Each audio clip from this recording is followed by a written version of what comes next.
Good morning from WKYT News. I'm Bill Bryant. Today, a look back at the 2018 legislative session and where things stand now that the dust is starting to settle. Later, House Democratic leader Rocky Adkins, who's also considering a campaign for governor, joins us. But first, Republican Senate President Robert Stivers is here. You know the highlights. A pension bill passed late in the session as teachers protested. The legislature passed tax changes and a new budget and overrode the governor's veto on both of those.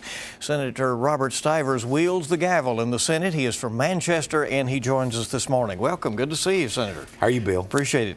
Well, at the end of the session and a few days to reflect, is Kentucky, in your view, better off for what happened? Without a doubt. The one thing everybody looks at is passing a budget, and we passed a budget. We'll keep the state operating beginning in July 1 of this year for the next biennial period. With that and the other things that we did, such as dealing with the pensions, dealing with the adoption process, the items we did last year in conjunction with the 2 years put together have created an economic dynamic here that is growing jobs and bringing businesses to the state of Kentucky. So I feel we're much better off. The pension law, which is now under legal challenge by the Attorney General, yields a less than 1% savings over the long haul. The governor calls it a start. He says there needs to be more reform. Was it worth all of the acrimony to go through the hoops to pass that in the end? It is, and you know, I brought some documents and things that I think truly teachers need to believe and need to understand. We are in a system that is not sustainable, and from the time Governor Bevin came in, we've put an additional $500 million 2 years ago over the biennial period. Now we're putting an additional $1 billion, and 2 years from now, when the next budget is drafted, we're looking at another $800 million. So it was not a sustainable system, but we replaced it with what I believe is a very good system. We stopped the digging, and it's no doubt, and I've got documents and everything else, and we can talk about that if you want to, where funding was not a big a portion of the problem as people believed, less than 20%. So the system and the management of the system is 80% of a $15 billion problem. So I tell people, extrapolate that out. Teachers need to look, need to be aware of what really are the systemic problems to the TRS system. Do you have any concerns going forward that it will be more difficult to lure teachers into the profession without a defined benefit? Well, it's interesting because another document I brought, and people need to understand hybrid cash balance and what it means. The JCTA just put out a release the other day that I have here in front of me that talks about, after looking at it and doing an actuarial analysis, if the TRS board can have the rate of return that they've had in the past 30 years, that this will be a better system than they currently have. And that is the JCTA, the Jefferson County Teachers Association, in conjunction with the KEA, Kentucky School Boards, and Kentucky Superintendents Association. Comments got heated during the session, to say the least, as we know, and especially over the pension deal. Did the governor's comments and those that were made by teachers about him make things more difficult during the process? There's no doubt that rhetoric did create more of a problem. If you had the opportunity to get in small groups and talk with individuals about the issues, it was much easier to communicate and much easier for everybody to understand why things were being done and what the outcomes would be once changes were made. There was a resolution against what the governor said in the last couple of days of the session, when he did not like the fact that schools were closed so that teachers were protesting in Frankfort. That was brought to your attention at a time when you were trying to focus on getting the legislative session done. Was that a distraction to you? It was. I mean, there's no doubt I had to take some time out. This is the first year in my 22 years that we've put a budget out and major pieces of legislation prior to losing our veto override.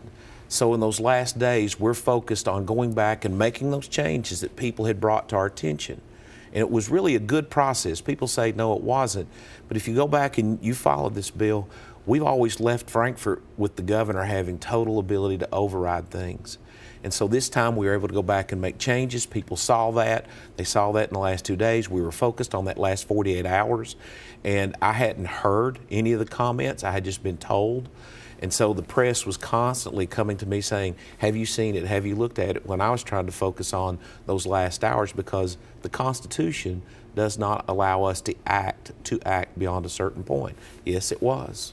Let's talk about the budget and the revenue enhancements that went along with it. Was it hard to convince Republicans in your chamber to go along with the revenue enhancements, the extending the sales tax to some services, right, and at the same time you made a change in the income tax? And that's where the trade-off.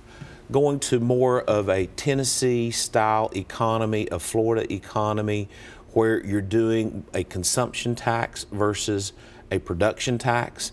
So that was the way we want to go. We want to continue, and this is my opinion, continue to expand the sales tax and reduce people's obligation under an income tax. And this was the first step, and that was the point, and how we convinced people that we needed to go in this direction. And so that's where we want to go, and I think it's a good step to get to those types of economies. Again, apparently the governor is saying not enough tax reform. Do you think there will be more done? Will he potentially call a special session to try to get more done? I think it would be imprudent to call a special session until we see how the changes we did come through after July 1. And we'll need several months of history or actual analysis and receipts to have some type of grasp about what we did. We don't want to make mistakes, but theory and practical application sometimes don't mesh. But we think we came with a good first step. There are things that I know he wants to do, but most of the items that were in this tax plan were items that they provided to us. Now he wants to do some more things that create a better business environment, because you have to create those jobs to have the tax base to sustain everything else. With the extra revenue, you were able to hold down the K through 12 cuts and some cuts to some other programs in the state. However, you did go through with continuing the cuts to the state universities, and as you know, EKU and Morehead State and Western are making cuts and really having to change the way they do things. The president of Murray State has referred to this as privatizing of the public universities. Do you agree with that semantic? No, I don't, because the initial projections were about 6.25% to the universities, and we restored that, but we did it through performance-based funding and returned, I think, about $31 million of the 54 that were taken on the initial cuts by the governor, recommended cuts by the governor. And this is, I think, the model that people are going to. Virtually every state is going to a performance-based funding model. But usually with additional revenue when they do it. And that's a valid point. We need to look at those institutions and the monies that we put in there to give them something to grasp or reach towards. And it will take additional revenues, but you don't, and I'll use Eastern as an example, you want individuals going into programs where there is a high likelihood of employment afterwards. They have a wonderful program down there in their aviation program, that there's thousands of individuals needed in the aviation sector, but they're using their resources in places where individuals can't have that known ability to get jobs when they get out of college. And so you have to look at that, and that's what performance-based funding will deal with. There were other pieces of legislation. A gang bill was contentious, but has now passed. True.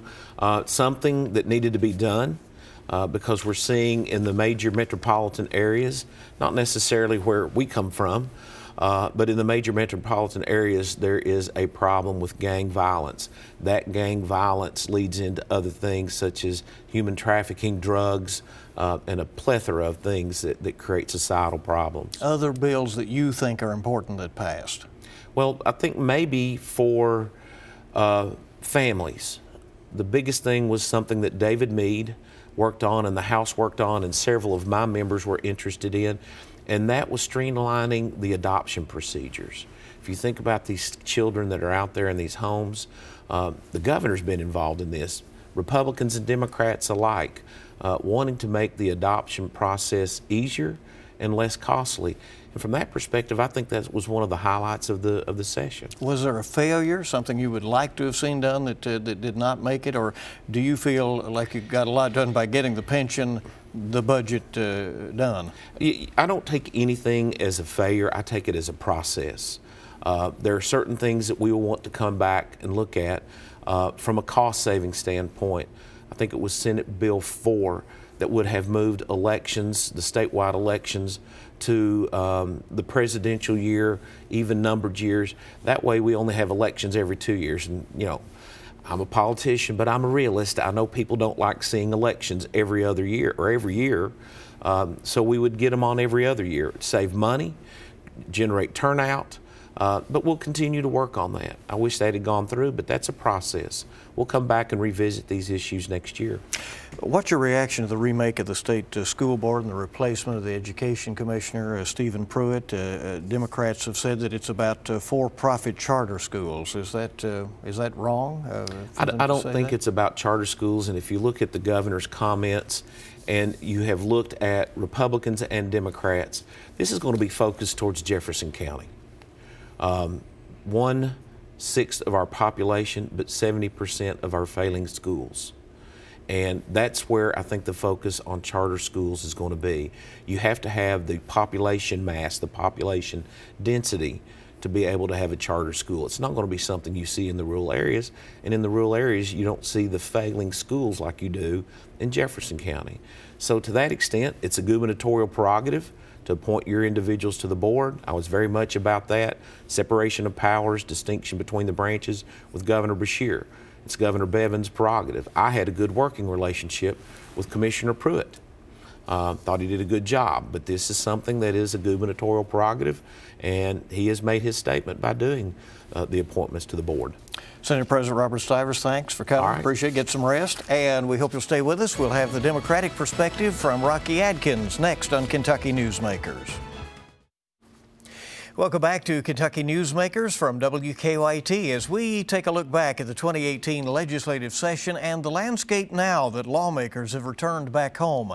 Joining us now is House Minority Leader Rocky Adkins. Adkins has been in the legislature since the 1980s. As a Democrat, he was a member of the majority party until the Republicans swept into power in 2016. Adkins, who is from Sandy Hook, represents a district in northeastern Kentucky, and on his last appearance here, he told us he was seriously considering running for governor next year. So we'll ask him where that all stands right now. But we do welcome Democratic Leader Adkins back to Kentucky Newsmakers. Thanks for coming. Bill, it's always good to be with you. Thanks for having me. You, although, as we said, you're in a distinct minority as Yes. the Democratic Party, you apparently are making the case out there that Democrats affected legislation in this session, and that when the dust is settled, it isn't all that bad. From your perspective? Well, what I would say is, Bill, I have been there since the mid-'80s, and I have never seen the engagement of people across Kentucky, from Pikeville to Paducah, the way I saw it this session.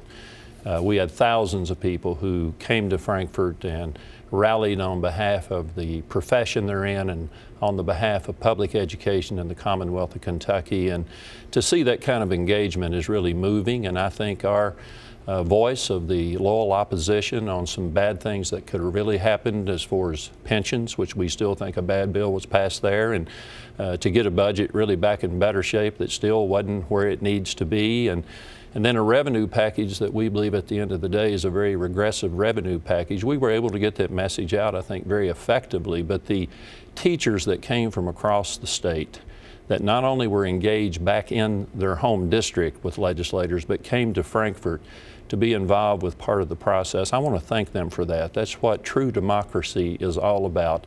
And there's no question that they were the ones that were made, along with public employees, some of the more drastic changes that would have been there to maybe being a little bit better. More money has been put into pensions. This pension bill that made the changes for new teachers, which is now the law, is under a legal challenge right now. One of the challenges has to do with the signatures on the bills that were passed by this legislative session. Do you think those not signed by the elected Speaker of the House are valid? Well, that'll be decided by a judge. We looked at our manual masons and the rules, and they specifically say that the Speaker Pro Tem can operate in absence of a Speaker. Very unusual situation. You had 4 members of the majority leadership without a acting speaker. Speaker pro tem was basically the acting speaker every day.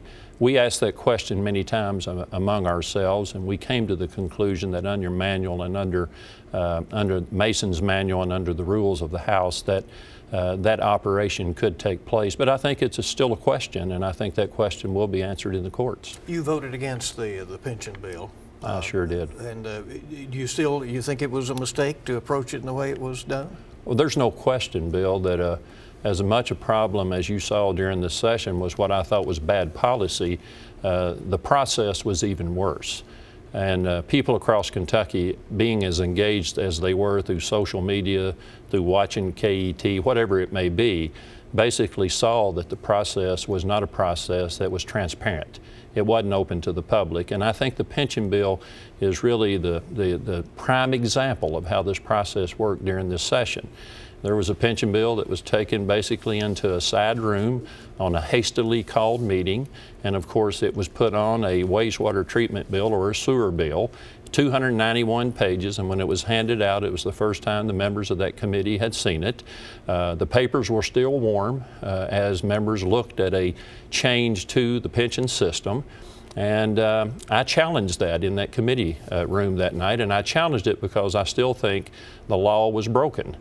We have a statute that specifically says that you cannot bring out a bill that deals with the retirement system without an actuarial analysis, and there was not one on this bill. And then when the chairman ruled me out of order, I said, no, sir, you're the one out of order. You're breaking the law. I did the same thing on the House floor.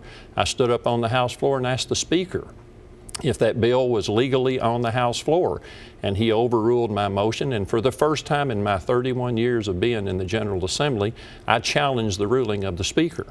And I lost on that ruling, and the bill came to the floor, and it was passed out of committee, to the House floor, through the Senate, and to the governor's desk, all in one afternoon.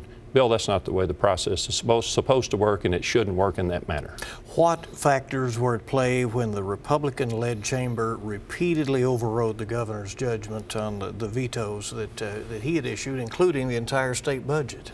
Well, I think that basically at the end of the day, the budget was not a good budget. There's many cuts in the budget to public education. There's many cuts, 6.25% across state agencies, health and human services, and other areas. There's some exempt areas, of course. A big area of that budget that was troubling to me and our Democrats was the 6.25% cut to higher education and this new funding formula called performance-based funding that I hope all Kentuckians learn more about, and we can talk about that more. But I think the Republicans, there's no question, there's division within the Republican Party. There's divisions within the ranks of the House and the Senate. And I think it showed there on our last day in session and leading into that last day. And basically a bad budget bill was passed and a bad regressive tax bill was passed as well. You bring up concerns about the cuts to higher education, yes, which have been occurring for the last 10 years since the recession in 2008. Morehead State and EKU are both planning to freeze tuitions and not pass that on to students.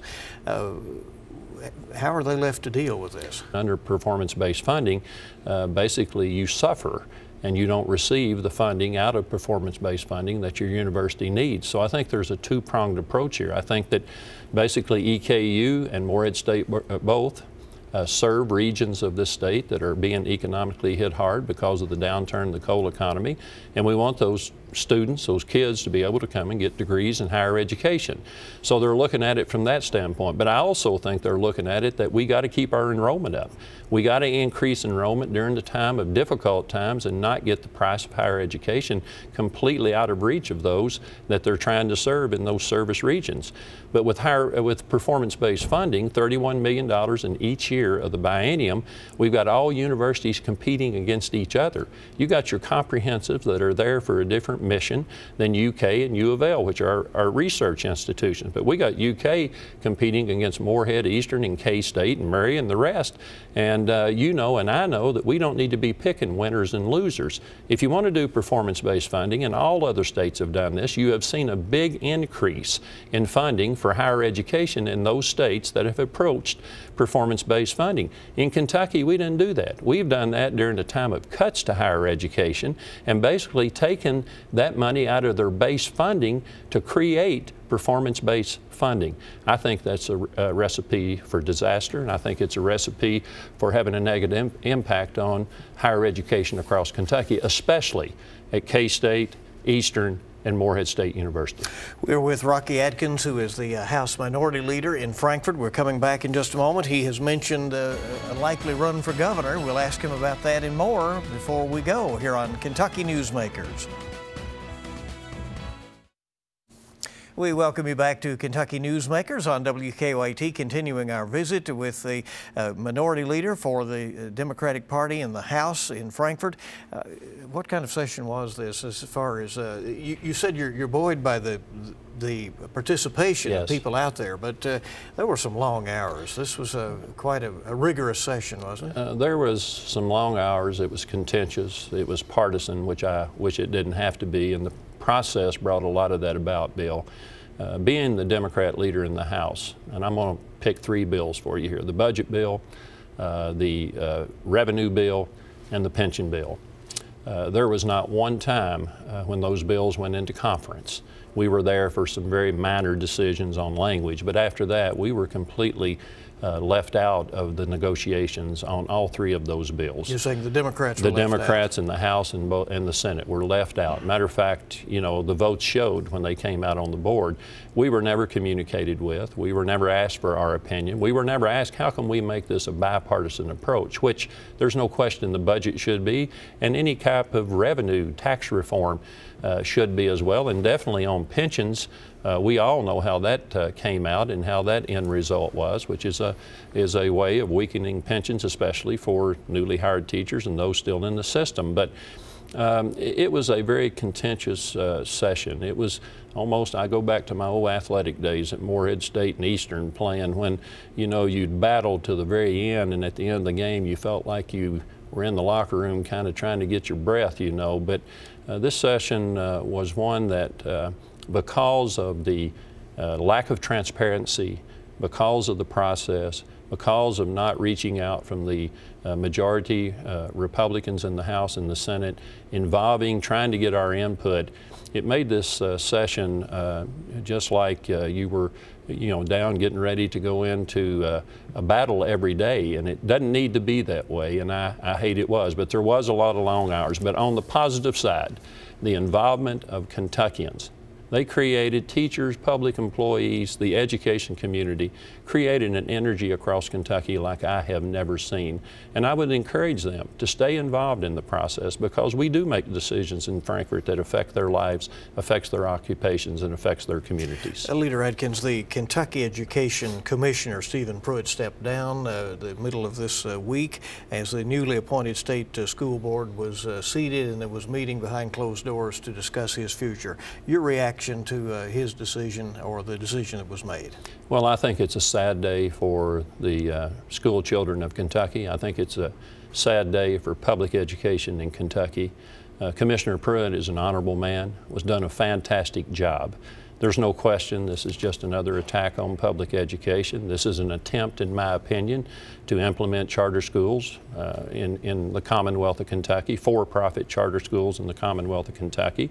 And why do I say that? The very people that have been put in charge now, the new acting commissioner, he was in committees testifying on behalf of the charter schools. He went on the House floor, stood behind Bam Carney, and helped him answer questions during the debate of the charter school debate. So let me just say that it's puzzling to me that you can get a raving review from those people on the State Board of Education, and some of them are new, but some of them are still there, that basically says, and I'll read from this that I brought from this this performance. He had a glowing performance, and it basically says in that glowing performance that he received only 4 months ago, they hailed him as a champion of students and that he had the skills we need at this time. Commissioner Pruitt was doing an outstanding job. Commissioner Pruitt is an honorable person, and I think that relieving him and forcing his resignation is a big mistake for public education in the Commonwealth of Kentucky. You have indicated you are a likely candidate for governor next year. Where does that stand at this point? Well, I would tell you that I'm still receiving tremendous encouragement to get in the race for governor, and I would tell you that we are giving that very, very serious consideration. I have some other responsibilities this coming November. We're going to be working hard with our outstanding candidates, and for the first time in a long time, because of this energy on the ground, Bill, I feel I've got a little wind at my back instead of a hurricane at my face, and we're going to try to take the House of Representatives back. But there's no question, I'm giving, along with my family, who are on board with me making this decision, because of the encouragement that I've received, we're giving this very, very serious consideration, and we'll be making a decision on that in the very near future. Are you to the point of considering or talking with potential running mates?